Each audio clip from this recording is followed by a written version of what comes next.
የአብይ አህመድ አገዛዝ በምዕራብ ወሎ በበርካታ ቀጠናዎች የመብራት አገልግሎት ማቋረጡ ተሰምቷል። የብልጽግና ካድሬዎች በምዕራብ ወሎ ቀጠና ከወረዳ ከተሞች ውጭ ባሉ በተለይም ፋኖ በተቆጣጠራቸው ታዳጊ የቀበሌ ከተሞች ከሚያዝያ 18 2017 ዓ.ም ጀምሮ የመብራት አገልግሎት አቋርጠዋል ተብሏል። አድማጭ ተመልካቾቻችን በዝርዝር እንመለከተዋለን። 65 የሚደርሱ የሚሊሻና የአድማ ብተና አባላት ፋኖን መቀላቀላቸው ተሰምቷል።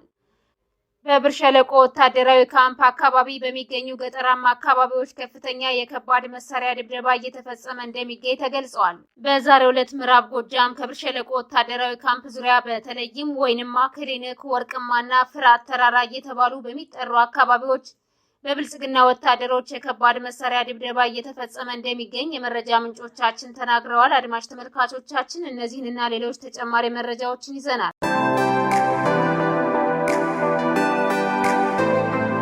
የአብይ አህመድ አገዛዝ ምዕራብ ወሎ በበርካታ ቀጠናዎች ላይ የመብራት አገልግሎት ማቋረጡ ተሰምቷል።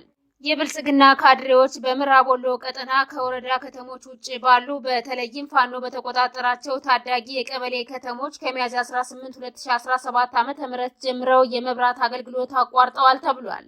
በዚህም የእህል ወፍጮ አገልግሎት ሙሉ ለሙሉ የተቋረጠ ሲሆን የቤንዚን አማራጮችን ለመጠቀም በሌትር 450 ብር በመግባቱ ህዝቡ ለከፋ ችግር መዳረጉ ተገልጿል። ፋኖ የተቆጣጠራቸውን ሰፊ ቀጠናዎች መልሶ ለመቆጣጠር ያቃተው የብልጽግና ኃይል በምትኩ የህዝብ አገልግሎቶችን በማቋረጥ እንደ መፍትሄ እየተጠቀመበት ይገኛል።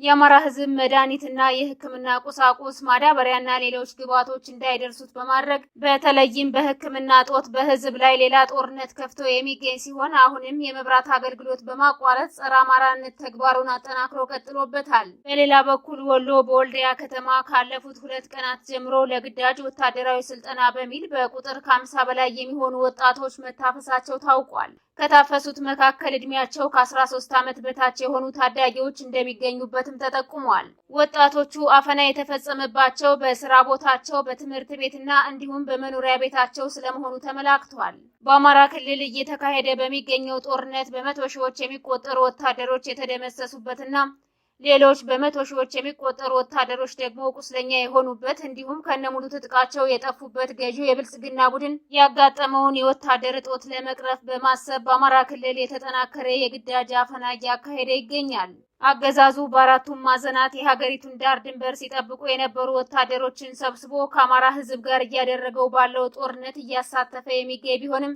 በክልሉ በተለያዩ አካባቢዎች የተሰማራው ጦር ከወደ ፋኖ የተሰነዘረበትን ያጠፋ ጥቃት መመከት ባለመቻሉ ሙትና ቁስለኛ ሲደረግ፣ ቀሪው ደግሞ ከነሙሉ ትጥቁ እየከዳ በመሆኑ አገዛዙ የሚፈልገውን ውጤት ማግኘት ሳይችል ቀርቷል። አገዛዙ የሀገሪቱን ዳር ድንበር ሲጠብቁ የነበሩ ወታደሮችን በአማራ ክልል ጦርነት በማስፈጀቱ በአሁኑ ሰዓት በአራቱም ማዕዘናት የሀገሪቱ ዳር ድንበር ክፍት የሆነበትና አልሸባብን ጨምሮ ሌሎች አማጺ ኃይሎች ያለማንም ከልካይ ገብተው ያሻቸውን የሚፈጽሙበት ሁኔታ ተፈጥሯል ተብሏል። ከአማራ ሕዝብ ጋር እያደረገው ባለው ጦርነት እስከዛሬ ባስፈጃቸው ወታደሮች ያልተጸጸተው የብልጽግና ቡድን አሁንም ተጨማሪ ወታደሮችን ለማስጨረስ የደሃ ልጆችን አስገድዶ በማፈን ወደ ወታደራዊ ማሰልጠኛ ጣቢያዎች ለማስገባት እየሰራ ይገኛል።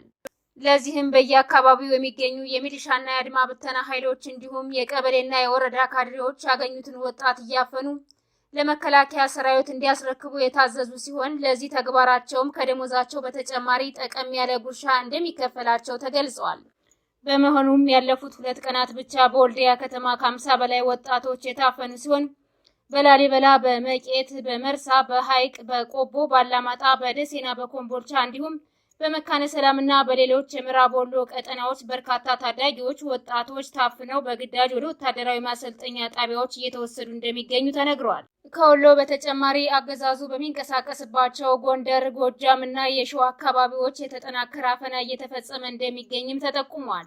ከታፈኑት መካከል የ12 እና የ13 ዓመት ታዳጊዎች ይገኙበታል የተባለ ሲሆን ወደ ውትድርና አንቀላቀልም ያሉት ከባድ ድብደባና አሰቃቂ ግድያ ተፈጽሞባቸዋል ተብሏል።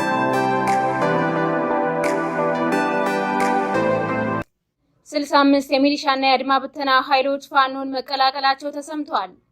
ከ2 ቀናት በፊት ጀምሮ ጎጃም በጮቄ ቀጠና ውስጥ 65 የሚሊሻና የአድማ ብተና አባላት ከነሙሉ ትጥቃቸው ፋኖን መቀላቀላቸውን የመረጃ ምንጮቻችን ተናግረዋል።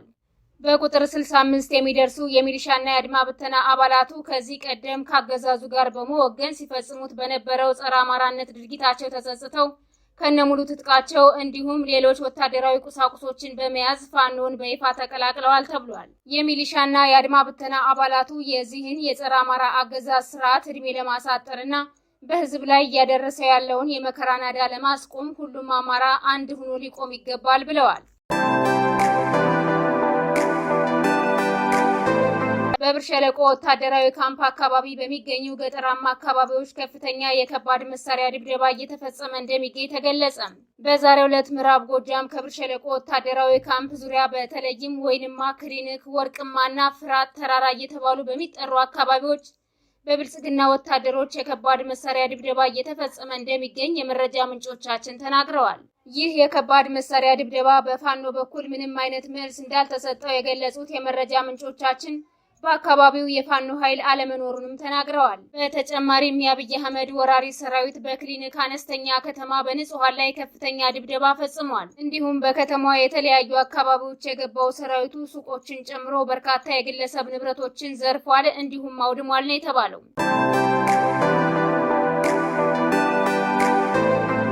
ወደ ሌሎች መረጃዎች ስናልፍ የቀድሞው የትግራይ ጊዜያዊ አስተዳደር ጌታቸው ረዳ የሚመሩት የህወሓት ክንፍ ራሱን የቻለ የፖለቲካ ፓርቲ ለመሆን ዝግጅት እያደረገ እንደሚገኝ አስታውቋል።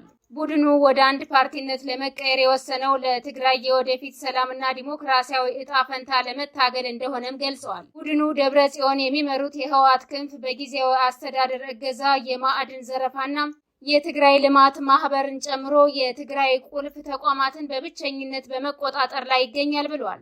የሲቪል ማህበራት ድርጊቱን ለማስቆም በፍርድ ቤት ጭምር እንቅስቃሴ እንዲጀምሩ የጠየቀው ቡድኑ ቁልፍ ተቋማትን እንዲቆጣጠር ጊዜያዊ አስተዳድሩ ለቡድኑ ይሰጠዋል ያለውን ድጋፍ እንዲያስቆምም ጠይቋል።